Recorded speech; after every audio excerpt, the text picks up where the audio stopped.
Hi, welcome back to IBBY TV. My name's Claire Mitchell, and I'm here with Rajani LaRocca. Hi, I am an author and a doctor. I live in the Boston area, and I write middle grade novels and picture books, and that includes Red, White, and Whole, which recently won the Newbery Honor. I'm excited to be here. Congratulations on that, and we're very excited that you're here too. Thank you. So you practice medicine and an author. So how does that work out? How do you manage both? Medicine came first.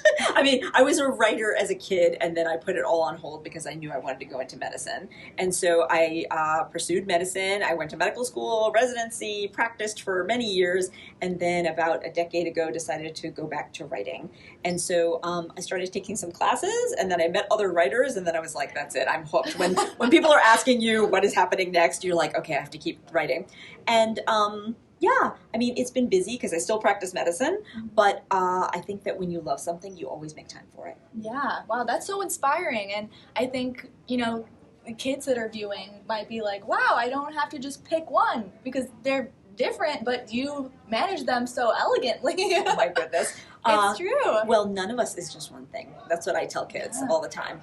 So we all have multiple interests and kind of are part of multiple groups, and you can find a way to balance it. Absolutely. Wow. Very inspiring, very inspiring. So your book, Red, White, and Whole, is partially about heritage and fitting in. Is your own background, and does that inspire any of the story at all? Oh, yes. I would say, so I've always said that Red, White, and Whole is a book of my heart. It is the story that probably involves more of my own experience than anything else I've ever written, but it is still a work of fiction. So I tell people that the story is fictional, but the feelings are true.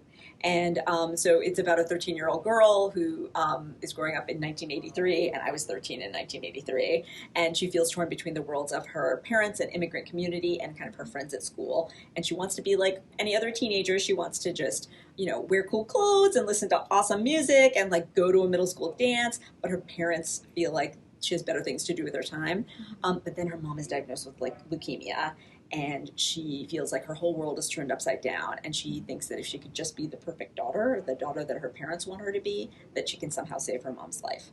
So yeah, a lot of it's written in poetry, so a lot of the poems are based on things that really happened to me. But Reha is the main character, and she has her own story, and she is different from me too.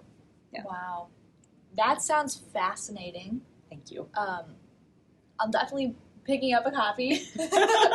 Wonderful. I hope you enjoy it. I will. But why do you think that diverse characters in books are so important, and how do they impact the children of both America and the world? So I will say that the world is a diverse place, right? There's no one single culture or one type of person in the world. I mean, my goodness, and our country is a diverse place, right? Mm-hmm. So I will say that as an Indian American person growing up in the U.S. in the 70s and 80s, I didn't see my story in particular in any books that I read.